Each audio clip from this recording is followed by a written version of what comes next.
Bonjour, bienvenue sur la 21e vidéo des cours d'introduction à Python.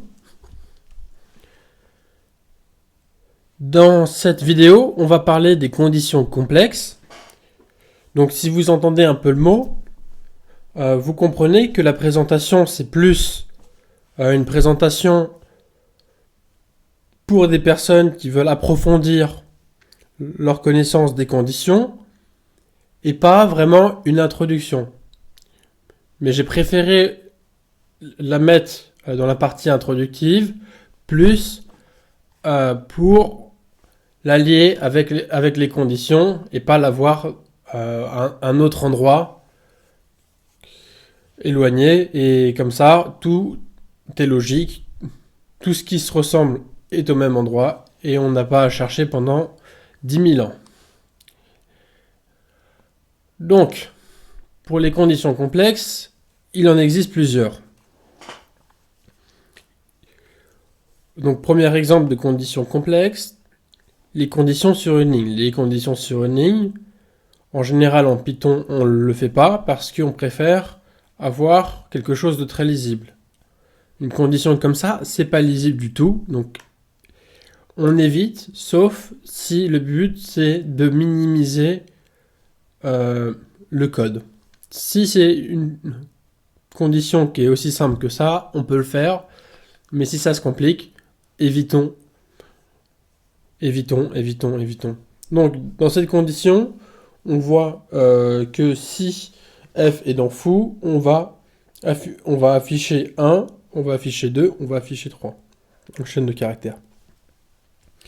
Donc, on remarque aussi sur cette ligne que les prints, sauf le dernier, sont suivis d'un point-virgule. Le point-virgule, c'est en programmation quelque chose qui permet de terminer une instruction.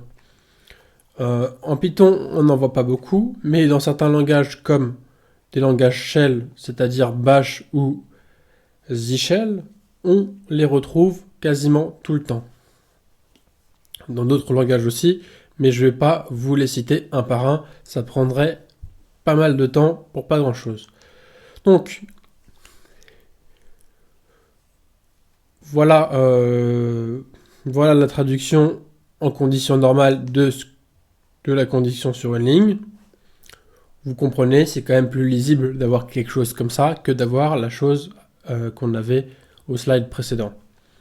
Donc, on peut aussi faire un if, elif, else avec chacun sur une ligne. Donc, ça devient vite très illisible. Donc, évitez de le faire. En tout cas, moi, je suis pas fan. Si vous voulez le faire, faites-le, mais pas forcément si vous travaillez avec moi, parce que pour vous lire, ça sera vraiment pénible. Donc là,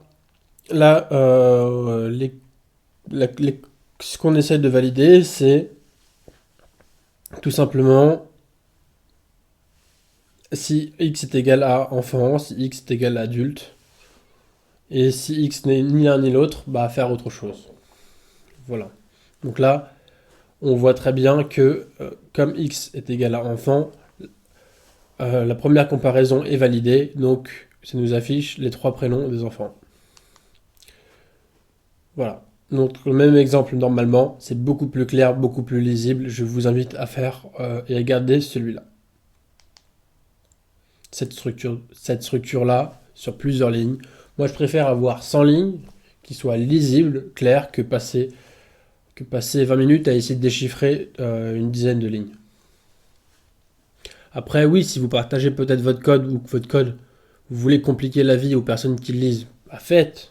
Mais l'objectif, quand on collabore, c'est pas de faire ça. Donc, si vous êtes un étudiant et vous voulez qu'un professeur vous corrige, bah soyez lisible, faites sur plusieurs lignes et tout le monde sera content.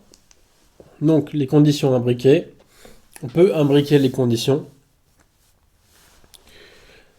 C'est-à-dire que on peut mettre des conditions dans des conditions, et ça on va le retrouver assez souvent, notamment quand on fait du scrapping, quand on fait des travaux avec des regex ou sur plein d'autres domaines au cours des formations.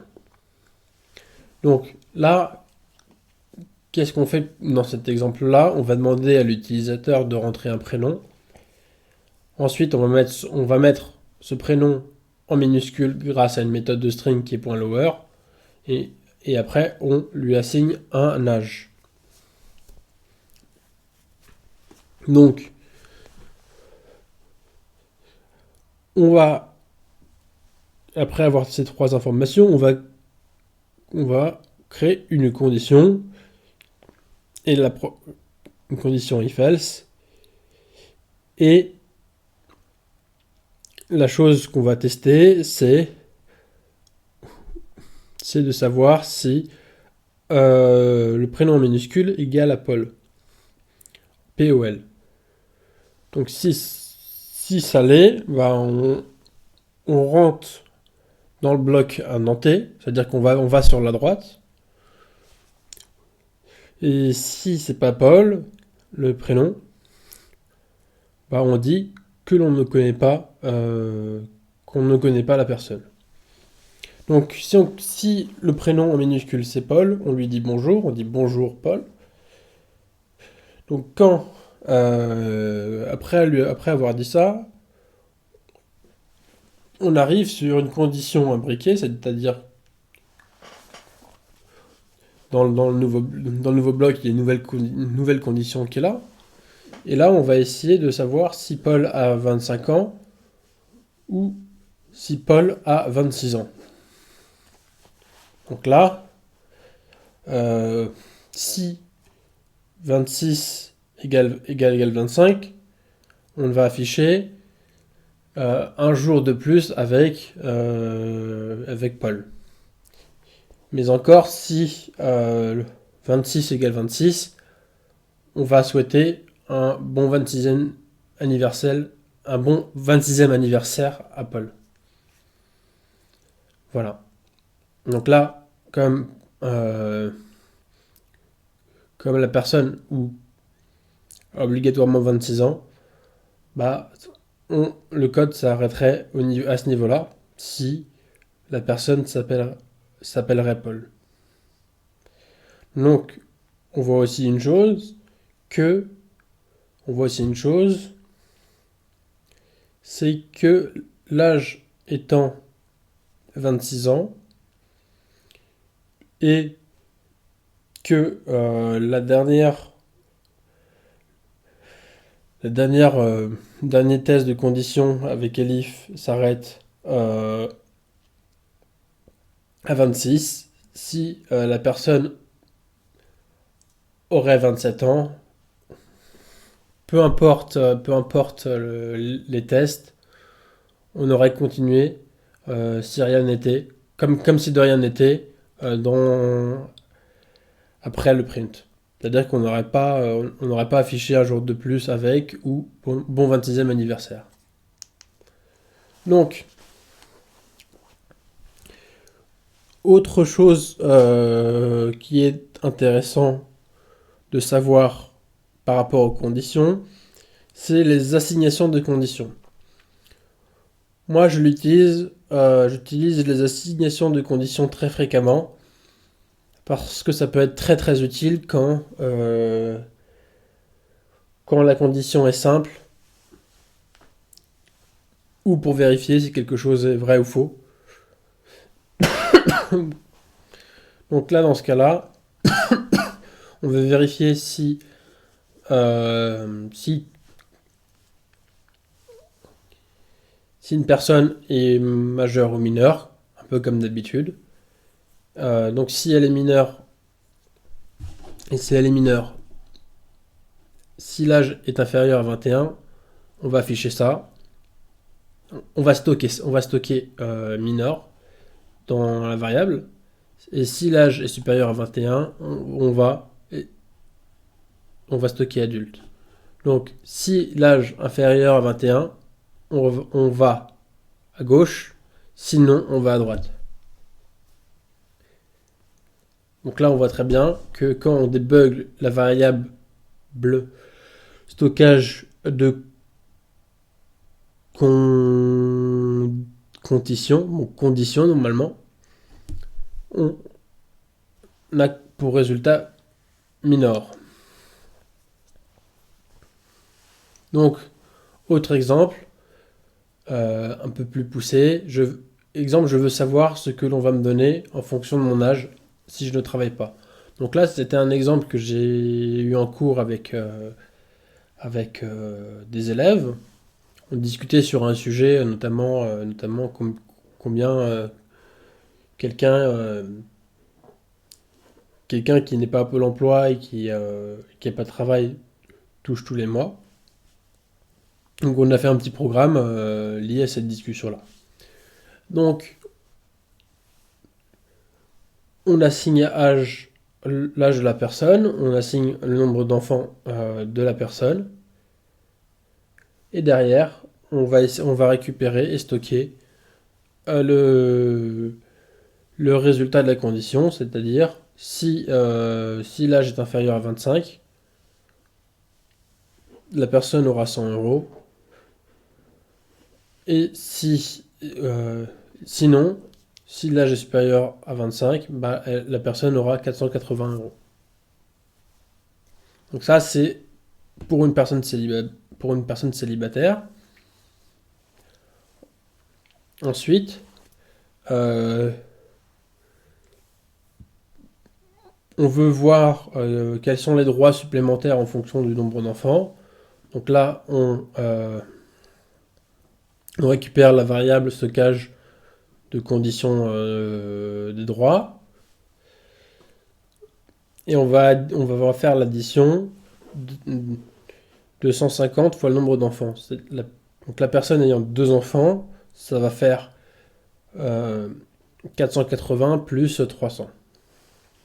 Donc là, on voit très bien que sur les prints suivants, on voit 480 qui est lié à la variable stockage de condition droit et 780 qui est lié à la nouvelle variable calcul avec nombre enfant.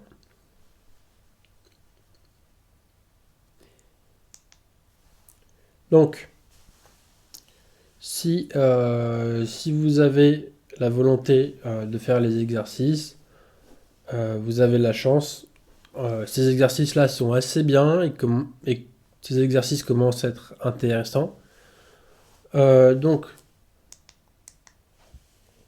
l'exercice que vous avez à faire, plutôt l'objectif de l'exercice, c'est de calculer, faire un calcul de distance sur la livraison du café. L'objectif, c'est de savoir quelle est la destination qui prend moins de temps que l'autre en fonction du nombre de kilomètres. Donc, c'est un peu un exercice pour choisir un bon transporteur. Si un jour vous faites du commerce international et que vous voulez vendre tel ou tel produit, ça peut être intéressant. Donc il y a 3 destinations de départ, le Congo, le Malawi et le Brésil. Le ratio de durée jour sur 100 km est de 60. Donc ce ratio-là va vous permettre de connaître la vitesse de parcours d'un point A à un point B. Donc pour trouver les distances, vous allez sur Google, vous allez voir la distance entre tel ou tel pays. Donc trouver la distance la plus rapide pour amener les grains de café en France. Utilisez l'assignation de conditions pour afficher le chemin le plus intéressant. Donc là, vous allez faire un calcul qui reprend à la fois le ratio de durée jour sur 100 km, les données kilométriques. Et vous allez essayer de voir si le Congo, le Malawi ou le Brésil ont un chemin plus rapide pour délivrer des cafés en France. Donc la correction de l'exercice est sur un lien de notebook. Vous l'avez sur le slide.